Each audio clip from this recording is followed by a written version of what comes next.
in controlling the situation, in that you know how many miles you're going to be going, you know where you could stop and charge or swap batteries. I don't know particularly what's happened. There's one company uh, that it would look towards using hydrogen to motivate the motive power for a electric vehicle. It was Tesla whose first name, anyway. Uh, and so our governor says by 2035 we're going to only sell zero emission vehicles, and I think he has the authority of what could be sold in here. The problem still is we have to get the infrastructure to support that. Okay, we're going to need chargers. We're going to need to deliver more electricity to people's homes for charging there and charging in shopping centers or whatever.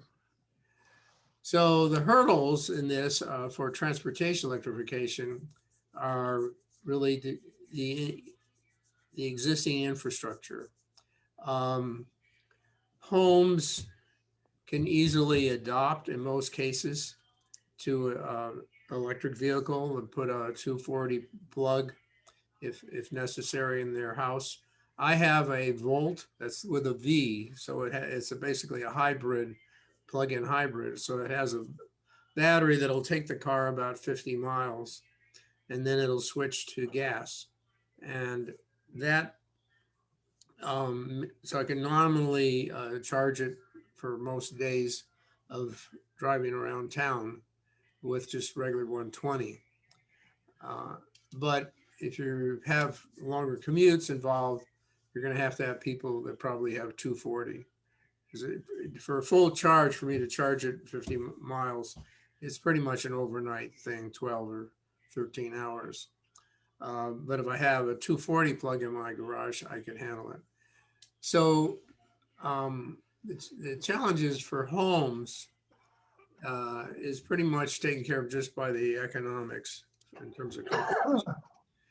The existing apartment buildings are, because now you got to back in and put a lot of outlets in the parking garages and whatever for those apartment buildings.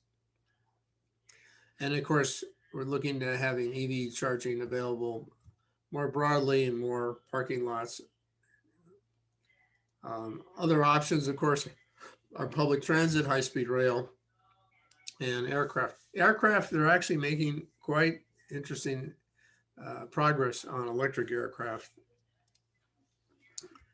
for not necessarily for long haul, but in the 500-mile range. And then Hyperloop, that's a concept that's been around for a long time, and maybe the technology is finally here to do that. But the idea is you have a tube that has a reasonably strong vacuum, not the vacuum you think of in vacuum tubes and scientific instruments, but a very thin atmosphere you couldn't survive in. But that means it brings the resistance of a vehicle down to near zero. And they just had a test, and they had a couple of human passengers. So going back to this chart, then we see how we can make progress in transportation. But a lot of the problem is still the natural gas consumption. So natural gas for California, because we have a lot of natural gas, and so it's used for heating, basically heating the air, heating the water, heating for cooking. That actually is not the case everywhere in the country. Florida doesn't have natural gas available easily, so they're into a lot of electrified homes. This graph for Cupertino, which I think is more or less typical of a home around our facility, and with this light gray is the residential consumption. So you can see we have to conquer that to really get that down. These are the appliances we would need: a water heater, space heater, and a cooktop. So this is a cooktop. So this is an induction cooktop. If you turn it on and you put your hand on one of the, quote, I don't know what they call them. They're not burners, clearly.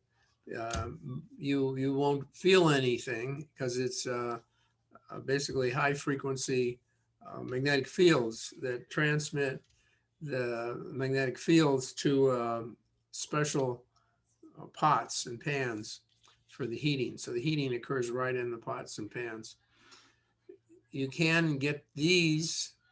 I understand this portable one is like $50 if you just kind of want to see what it's like. I think I'll skip that slide. So for construction to go all electric, we need, the big challenge is existing buildings. I'll back up a little bit in time. In the last year, mostly through 2019, maybe it leaked into 2020, Cupertino and a lot of other communities that actually started in Berkeley, which is unique city, but then Menlo Park moved to pass REACH codes. That's a term used to indicate the upgrade in building codes for the next year or 3 years. I think every 3 years they try to upgrade these things.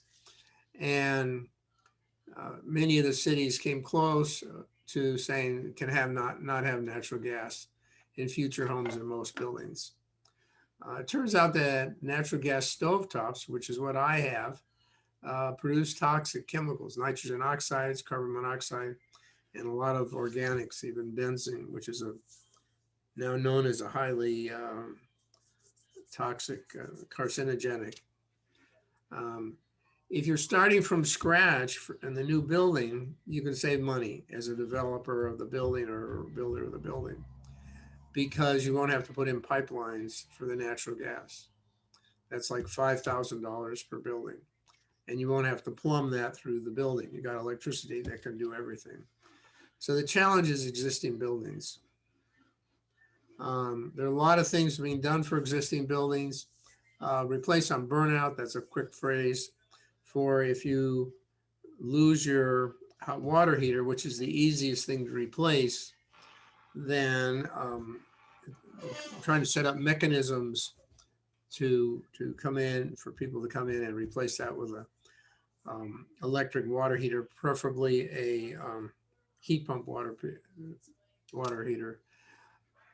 Like the electric car, over time, there's actually a cost savings, but on-bill, there's a big upfront cost. So they're looking in techniques of on-bill financing. That's where the premiums, what's the right term? But the cost to pay back monthly on your loan for the initial investment would be on your PG&E bill. And PACE is a way for the government to do that through property assessments. The Air District is looking into some options, but I think probably more public awareness is necessary so that these concepts and electrification are something that people understand easily. Right now, I think for most people, it's pretty foreign. So those are the hurdles: the dollars, unfamiliarity, and the space heating. Even I'll just add a note. My daughter moved into a new house about 6 months ago now, and she ended up getting an induction stovetop. So her first reaction is, "I got to replace this thing," and I said, "No, don't do that. Give it a try." So now she's finding it quite good, and it actually heats faster than gas. The common thread through all this is, if we're really going to succeed, we will need major changes in our electric grid. It has to be modernized. We need more electric charging stations out there to do the electrification. So this is just symbolic. I threw up a graph of the grid in the United States. We need a few technical innovations would be helpful. DC power lines, which lose less power per mile than an AC. They can also have a higher voltage than AC. Also off the coast of the United States, the west coast of the United States, we need deep sea wind turbines. It turns out that the continental shelf in California, well, the whole west coast, is actually doesn't go out very far at all. So if we're going to put a wind turbine out at sea, where it's not disruptive to the local environment, it's a deeper ocean. So that technology needs to be refined. Better storage, because ultimately, depending on who you ask, but we're talking about 50 or 100% more electricity usage than we have now. So I can end this. Those who want to look further into things that Tony Seba's done, it's a little more philosophical, but he's seen on a more recent video than what you saw. I think that was 2019. So I saw this about a month ago, where he's looking at where we will actually produce through chemical means much of our food, if not all our foods. And what he sees is a confluence of the understanding the chemistry better, and then supercomputers to do calculations on what is available and what chemical reactions may suffice. So he sees 2020s as a big change. So that is the end. I'm going to stop the share. So those of you who hung on, still got a pretty good, 33 people. Well, I guess most people stuck around. So again, I'll apologize for that kind of sloppy audio connection. I'll see what I can do to improve that. But right now, I need the microphone in my camera to pick up the speaker. It must be a way around that, but I don't know what it is right now. I guess if you unmute, if it doesn't get, if we could go with people raising their hands, but let's see what happens if people want to make comments, unmute, or ask a question that maybe I can answer in full or partially. Gary, what is the state of opportunities from California Energy Commission for grants to develop ideas? Who do you need to contact? I don't know. Well, I know where there we have what's called the Bay Area Air Quality Management District. And they're located in San Francisco, and they're basically set up to manage the air quality in our area. Originally, it was thought of as just the pollution from cement plants and automobiles, but it's expanded now to carbon dioxide. They do give grants. I don't have any direct connection, but if you go to the website, AAQMD, Bay Area Air Quality Management District.gov, it's actually a government agency. Then you can go to public relations and ask about grants. They do give grants. Tom. Thanks, Gary. You know, for me, one of the really interesting things in Tony's presentation is his predicted collapse of private vehicle ownership, dropping way down, being replaced by autonomous electric transport, that we don't own through transportation as a service. So it's kind of interesting to think about it. And I am always an incrementalist. I only think halfway across the abyss or the gap. And kind of picture people dropping down to being one-car families and using transportation as a service for part of their movement and then their own car for part.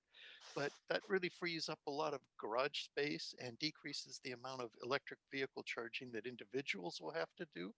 But so that's one interesting change to visualize. And then the other is just looking at the whole grid picture of storage and all these EVs and realizing that we really have to figure out how to deploy the chargers that let us charge all of these cars, or as many as we can, during the day, because every car that gets charged at night in 10 years will be charged from a battery that soaked up solar power during the day. And so we can cut the number of batteries by not charging the car at night, by figuring out how to charge it in the day.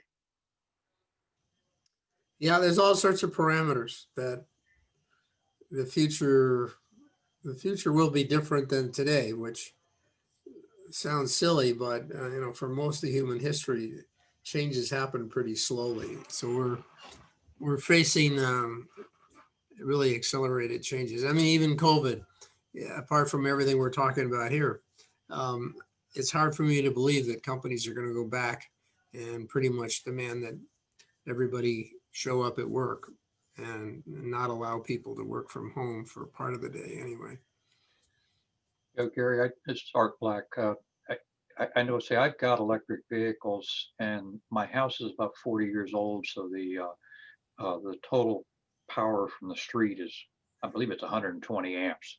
So it's a fairly modest number, and I've got buried utility here in this area, so that when I think about trying to go to an all-electric house or upping the amperage, uh, I, I've got a fairly basic problem, and then I would have to go dig up the street in order to bring in a bigger drop. And I kind of wonder if bringing in a more robust grid to existing housing stock is going to be a fairly hard barrier in all of this. I don't know. I'm in the same situation you are. Actually, I have a 100 amp Okay. box in my house, and I believe the actual physical work doesn't mean tearing a lot of stuff up, but they because there's conduit. So you have, if the conduit's big enough, and I can't say whether mine is or yours is, Yeah. and all they have to do is pull thicker wires through the conduit. And then PG&E gets to tell you how much that quote costs. Mhm. So a lot of people tell me the $5,000 or so that I've been told is really inflated, but I don't know if that's true. Yeah. Yeah. Tom, you have your hand up, but you got to unmute. Sorry about being muted. I was looking up a link. I'll try to put a link in the chat for the folks who are struggling with how to electrify on the smaller panels. There's a couple of different Zoom talks that I've given about how to do it. And it just means essentially making a couple of careful choices. And then we put a spreadsheet calculator at the Redwood Energy site where folks can look at how to do it. We'll also be publishing a retrofit guide in a couple of weeks. It'll go online for free, so you can take a look at that. But they're just several techniques of not choosing the highest power, highest amperage equipment, and then everything will fit on the panel. But if you choose, big sloppy equipment like a heat pump water heater that also has 30 amps of resistance power, then you end up with conflicts. So it's doable at 100 amps or 125 amps. Well, I'd be glad to review that. Somebody was actually just today telling me about an installation where the person actually has a switch where he or she can switch between powering their dryer or powering the garage where the EV outlet is. So there may be some ways around this. Anybody else have questions or thoughts? Suds, you got to unmute. Hey, Suds, Gary, thanks for the talk. I told you I was going to be on tonight. that's right. But I got to Yeah. introduce, I've introduced him several times as a future councilman in the city of Santa Clara. And he's a very persistent individual because he ended up losing those elections. But it looks like he's got this one. He's got 2/3 the votes after 80% plus of the votes are in. Go ahead, Suds. So I just wanted to say that if I've read somewhere that if you drive fewer than like 9,000 miles a year, then it's actually cheaper to use Uber for every one of your rides. And if you use Uber Pool, if you drive fewer than 6,000 miles, then it's cheaper to use Uber in all cases, non-shared. So it's actually very expensive to own a car. People don't realize that. And then there are also comparisons out there that it's actually cheaper to own a Tesla than a Toyota Camry if you consider